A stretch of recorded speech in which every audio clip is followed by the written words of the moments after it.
Well, hey, boys and girls, welcome. It's good to be with you again. I want to turn your attention to a story in the Bible,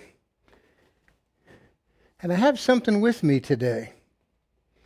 This is called a pick, and we use this to dig and to pry.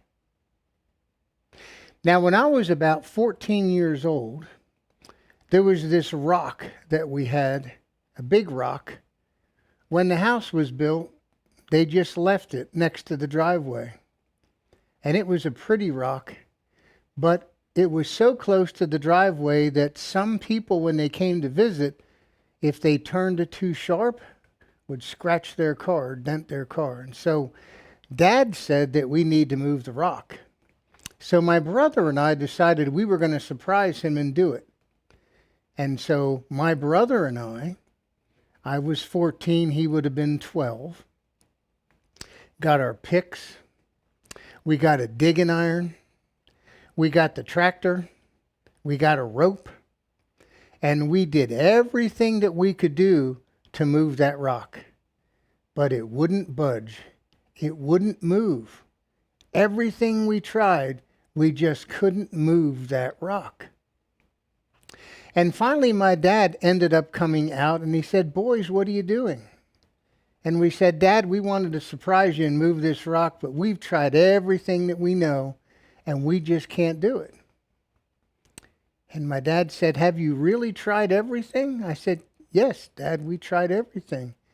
He said, "No." He said, "You didn't ask for my help."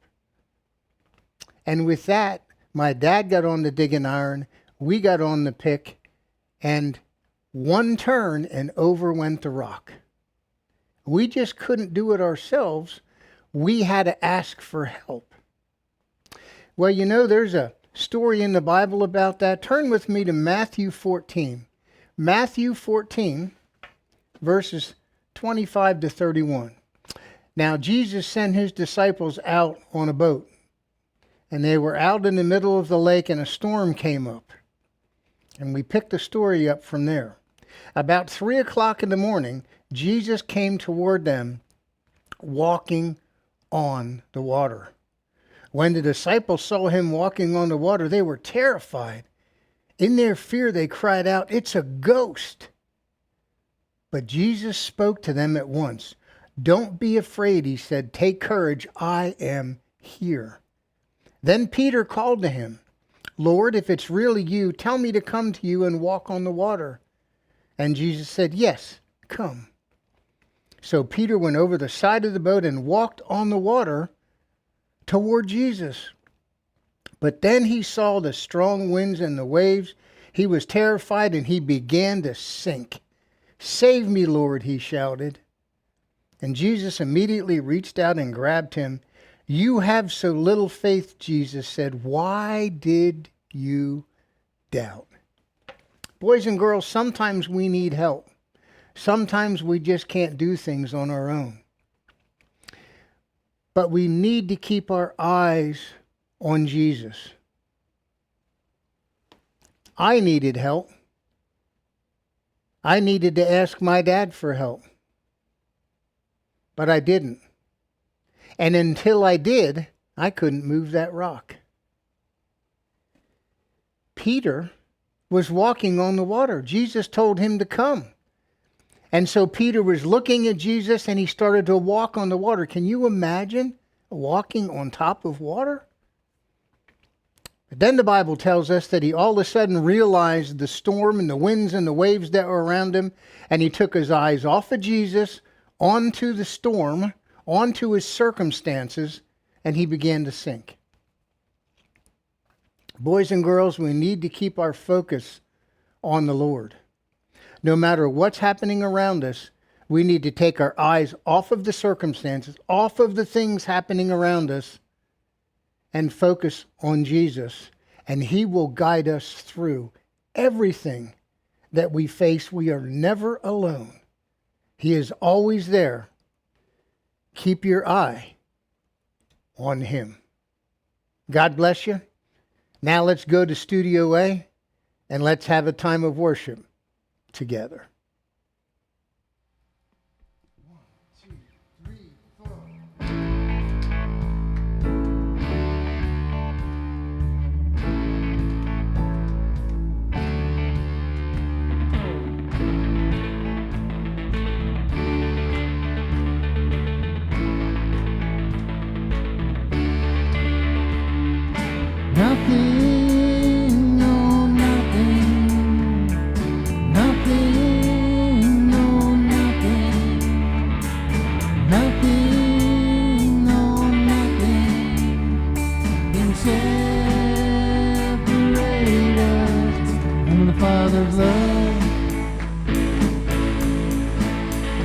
neither life nor death, no height nor depth, no worry or stress, no fears of tomorrow will ever win.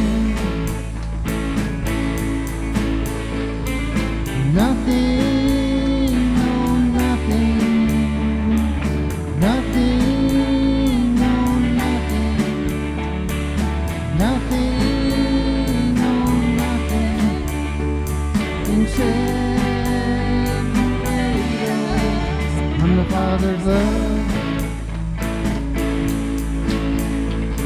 No demon of darkness, no angel of light, no power on earth could ever win this fight. Nothing.